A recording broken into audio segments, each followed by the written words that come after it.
Last week there was an incredible wedding, chuppah, in Israel. Elia Cohen, who was a hostage for 505 days, got married to his long-standing girlfriend, Ziv. As a matter of fact, they were both at the Nova Festival. And he had plans already to propose to her, told his family, everyone knew, showed him the ring, etc. But it was still a surprise for her. And when they ran away from the Nova Festival when Hamas came, on October 7th, they came into one of the roadside shelters. And that was the famous shelter of Aner Shapiro, where he stood at the door of the shelter and threw out 7 grenades. As it was thrown to them, he threw it out. Thrown to them, threw it out. Unfortunately, finally, Hamas was able to overcome and killed most of the people in the shelter. They took a few, like Elia Cohen, hostage, and he didn't know what happened to his girlfriend. She actually fell under the bodies of the people killed. She stayed there for 3 hours and survived. And at the chuppah, he gets up and he says, God was with me in the dungeons. He was with me when I was cold. He was with me when I was hungry. And I promised him that if he will give me the wish of my life to stand under the chuppah with Ziv, I will, in front of everyone, cry out and ask everyone to join me to say Shema Yisrael, to say the creed of the Jewish people, the belief in the oneness of God. And at that moment, he said Shema Yisrael with the entire crowd. Very powerful, powerful moment. And it comes again to bring out, once again, something that when a terrible thing like October 7th happened, it brings out something unique in the people connected to it that otherwise wouldn't have been, you would imagine, wouldn't come out. And this possibly explains this week's Torah portion has 98 curses. Moshe Rabbeinu doubles the amount of curses from Hashem of 49, he goes to 98. What's this idea? Why would you give more curses than blessings? Why focus on the curses? It's one of the statements in Talmud is, Tichla Shana v'klal Yisrael. We always read this before the end of the Jewish year, so that the year and its curses, and have we had curses here in Sydney?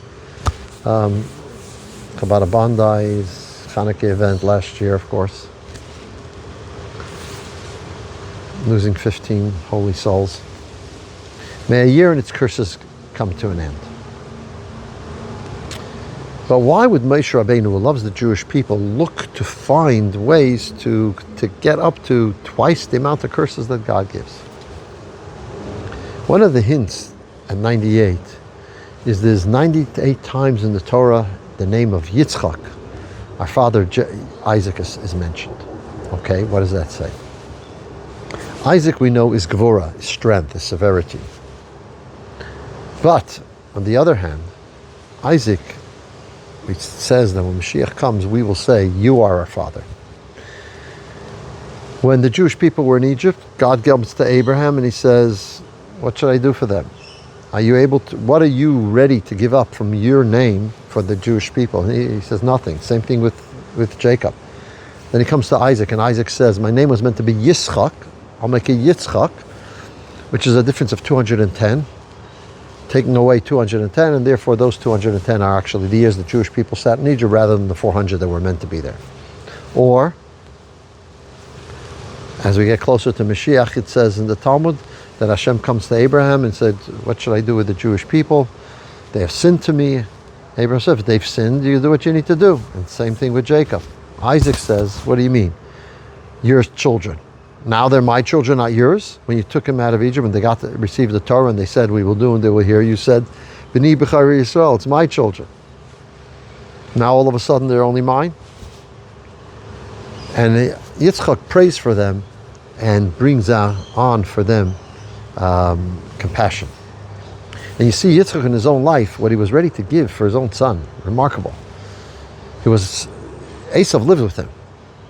Our sages tell us the reason Yitzchak was blind is from the aroma of the sacrifices for idolatry that Esav's wives brought. Why didn't Yitzchak say, Esav, go find yourself another place to live? I can't handle this idolatry that you bring into my house from these wives that you bring. He didn't do that. Why didn't he? Because he knew the only hope Esav had was to be next to him. He knew he had respect for him, and that way he was able to hold him, to keep him. So Yitzchak is the father that really cares for us, it seems like, ready to sacrifice his eyesight for his children. The idea of the curses is not a curse for its own sake. As the Rebbe puts it, the Torah begins with a beis. A beis means blessing. Bracha starts with beis. That means everything in the Torah has to be blessing. So even the curses have to be blessing. So what does it mean the curses are blessing? And what it means is, similar to the story I just related with Elia Cohen. Blessings can help us grow in a normal way. If we want exponential growth, we want to grow out of all proportion, it comes out of curse, not blessing. When something shocking happens, it shocks the system, and it allows us to reach a level that we would never reach if things were just nice and blessing. That's the reality. We still ask for blessing, we beg for blessing, we hope for blessing. But we see that it's failure and harshness that somehow moves us along to great success.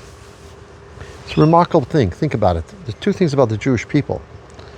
One is that we've survived till now. The other thing about the Jewish people, fascinating, is that we've suffered more than any other nation.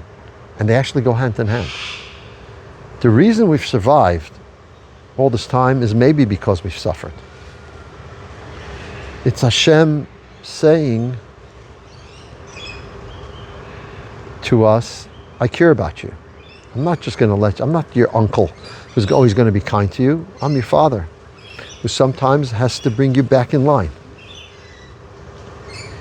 As the Kuzri, one of the great works in Jewish philosophy, writes, the Jewish people like the heart of the world. The heart is the most sensitive to the life of the entire person, of all the other limbs. But it's the one that needs the greatest attention and care, and can go wrong worse than any other limb. And so that is the story of the Jewish people, with their heart. And so when a rectification needs to happen, Hashem does what he needs to do to rectify our circumstances. But that's why we will always exist. We always live and bring life to everyone else. That's a perspective on this Parsha.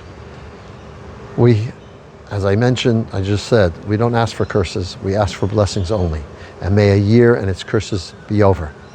But when it happens, we know it's only going to be a ways to be for us a springboard to reach the greatest of heights.